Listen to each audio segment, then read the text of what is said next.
আজ বসুন্ধিয়া ইউনিয়নের ১৩টি স্কুলকে নিয়ে গাছগাছি স্কুলে অনুষ্ঠিত হয়েছে এক সুন্দর ও প্রাণবন্ত সাংস্কৃতিক অনুষ্ঠান।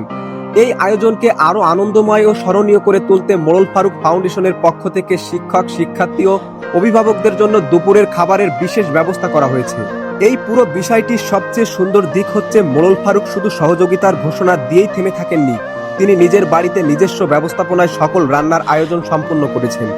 সকালবেলা খুব ভোর থেকেই তার বাড়িতে শুরু হয় রান্নার প্রস্তুতি, বাজার করা, খাবারের উপকরণ সংগ্রহ, রান্নার ব্যবস্থা করা, সবকিছুই করা হয়েছে অত্যন্ত আন্তরিকতা ও যত্নের সাথে। মোড়ল ফারুকের তত্ত্বাবধানে তার বাড়িতেই রান্না করা হয়েছে সকল খাবার। এরপর সেই রান্না করা খাবার গাছগাছি স্কুল মাঠে নিয়ে এসে সম্মানিত শিক্ষক, শিক্ষার্থী ও অভিভাবকদের দুপুরের লাঞ্চ করানো হয়েছে। এত বড় সংখ্যক মানুষের খাবারের ব্যবস্থা করা সহজ বিষয় নয়, এর পিছনে থাকে পরিকল্পনা, দায়িত্ববোধ এবং মানুষের প্রতি ভালোবাসা। আজ যারা এখানে উপস্থিত আছেন তারা হয়তো শুধু একটি দুপুরের খাবার গ্রহণ করেছেন, কিন্তু এই আয়োজনের পিছনে ছিল আন্তরিক চিন্তা ও সম্মানের একটি বার্তা।